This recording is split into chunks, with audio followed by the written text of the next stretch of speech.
Mas lalong umigting ang papuri at kilig ng netizens matapos idagdag ng marami na ang kagandahan ni Zia Dantes ay mana daw talaga sa mga magulang na sina Marian Rivera at Dingdong Dantes. Ayon sa fans, kitang-kita raw kay Zia ang perfect blend ng classic beauty ni Marian at ng maamong charisma ni Dingdong, isang kombinasyong hindi maitatanggi. Maraming netizens ang nagsabing sa bawat bagong larawan ni Zia, mas lalo raw lumilitaw ang pagkakahawig niya sa kanyang ina pagdating sa facial structure at expressive eyes, habang ang kanyang tindig at gentle aura naman ay tila minana niya sa ama.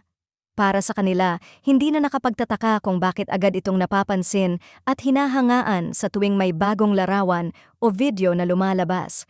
May ilan ding nagsabing hindi lang pisikal na anyo ang minana ni Zia, kundi pati ang disiplina, elegance at pagiging composed sa harap ng kamera, mga katangiang kilalang-kilala kina Marian at Dingdong.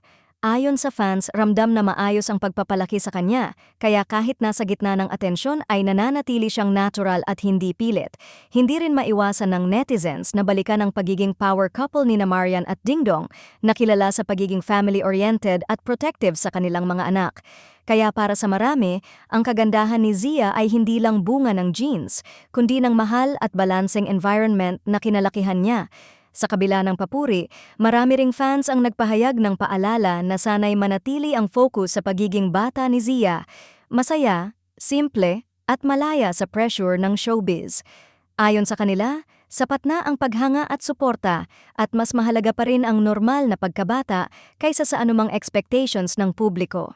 Sa huli, isang bagay ang malinaw sa mata ng netizens. Si Zia Dantes ay hindi lamang maganda, isa siyang patunay ng magandang lahi at maayos na pagpapalaki.